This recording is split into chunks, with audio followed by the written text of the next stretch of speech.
मैं विवेक श्रीवास्तव, सहायक अध्यापक कंपोजिट विद्यालय भगवास में आपका स्वागत करता हूं, वंदन करता हूं, अभिनंदन करता हूं।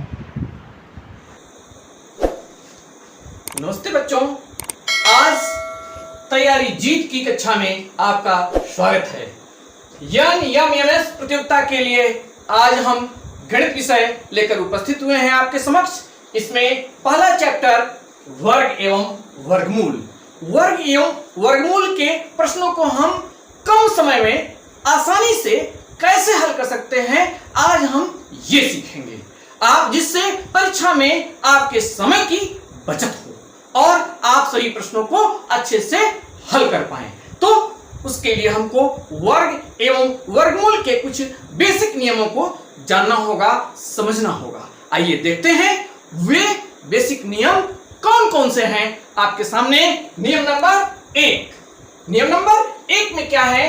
किसी पूर्ण वर्ग संख्या के अंत में शून्यों की संख्या कभी भी विषम नहीं होती है। ध्यान रखिएगा कि किसी भी पूर्ण वर्ग संख्या के अंत में शून्यों की संख्या कभी भी विषम नहीं होती है। नियम नंबर 2 में आइए आप। जिन संख्याओं के इकाई के स्थान पर, ध्यान रखिएगा, जिन संख्याओं के इकाई के स्थान पर 2 हो, 3 हो, 7 हो और कितना हो, 8 हो। ध्यान रखिएगा कितनी संख्या बोला मैंने? 2, 3, 7 और 8। ये संख्याएं ये आए तो पूर्ण वर्ग संख्या नहीं हो सकती वे संख्याएं। ध्यान रखिएगा। नियम नंबर 2 में जिन संख्याओं के इकाई के स्थान पर 2, 3, 7 या 8 आए वे संख्याएं कभी भी पूर्ण वर्ग संख्या नहीं हो सकती हैं। नियम नंबर 2। आइए हम देखते हैं इस पर एक एग्जांपल, हम कैसे कम समय में हम ऐसे प्रश्नों को हल करेंगे। नियम नंबर 2 के आधार पर देखें, निम्न संख्याओं में से कौन पूर्ण वर्ग संख्या है? 722, 363, 5778 और 625। आइए ऑप्शन में ए, बी, सी, डी ये आपके समक्ष जो है ये 4 ऑप्शन है। 722 option number A 722, option number B 5778, option number C 363 और ऑप्शन नंबर 4 जो है वो कितना है? 625 है। तो यहां पर आप देख रहे हैं ऑप्शन नंबर 1 में 722 में इकाई का अंक क्या है? 2 है। अर्थात हमने आपको पहले बताया था जिस संख्या की इकाई के अंत में क्या हो, इकाई जिस संख्या का इकाई का अंक 2 हो वह संख्या कभी भी पूर्ण वर्ग नहीं होती है। ये संख्या आपकी कट गई।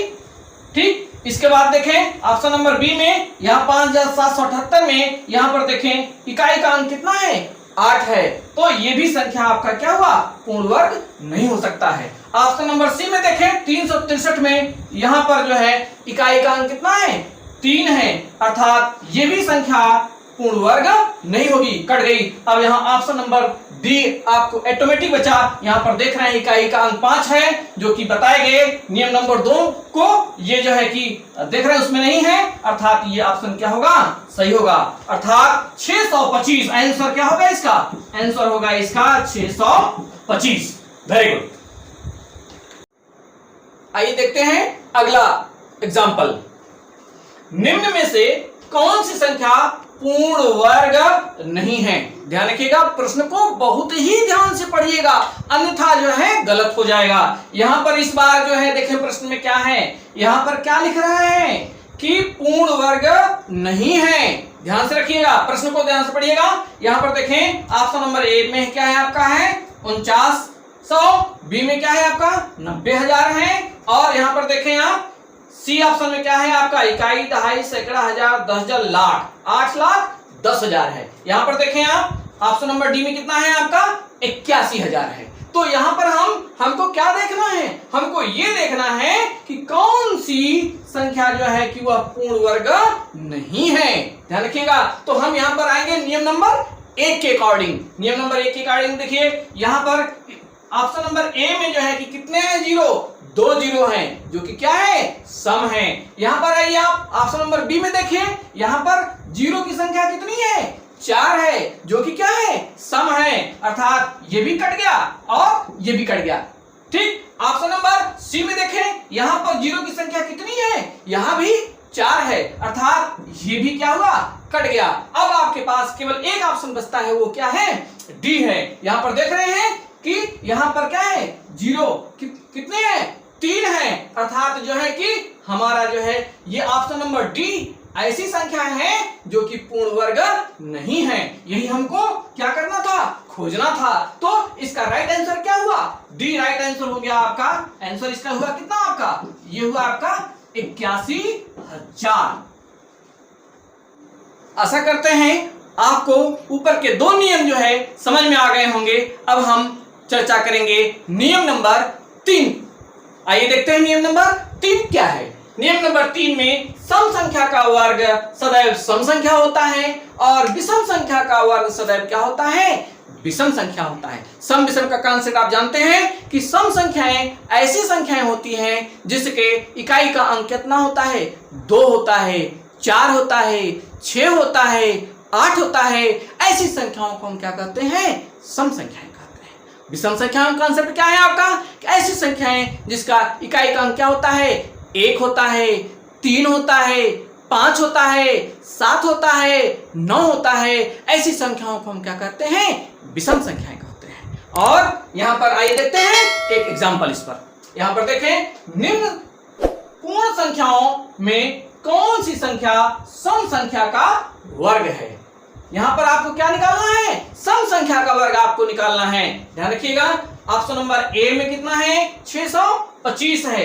ऑप्शन नंबर बी में कितना है, 169 है। ऑप्शन नंबर सी में कितना है, 1296 है। और ऑप्शन नंबर डी में कितना है, 121 है। तो जैसा कि हमने आपको बताया कि यहां पर देखिए ऑप्शन नंबर ए में, यहां पर ये देखिए क्या है आपका, इकाई अंक 5 है, अर्थात ये कौन सी संख्या है, विषम संख्या है। ठीक, ये कट गया आपका। ठीक, हमको क्या खोजना है, हमको सम संख्या खोजना है पहले। तो यहां पर देखें ऑप्शन नंबर बी में देखें, यहां पर क्या है आपका इकाई का अंक, यहां पर 9 है, अर्थात ये भी आपका कट गया। यहां पर देखें ऑप्शन नंबर डी में देखें, यहां पर इकाई का अंक कितना है आपका, 1 है, ये भी कैसी संख्या है, विषम संख्या है, ये भी कट गया। बचा आपके सामने 1296। यहां आप देख रहे हैं इकाई का अंक कितना है, 6 है, अर्थात ये जो है कैसी संख्या है, सम संख्या है। और नियम नंबर 3 में आप जानते हो, सम संख्या का वर्ग सदैव क्या होता है, सम संख्या होता है। और इस प्रकार जो है ऑप्शन नंबर क्या है, सी सही है। इसका उत्तर हो जाएगा क्या आपका, इसका उत्तर हो गया आपका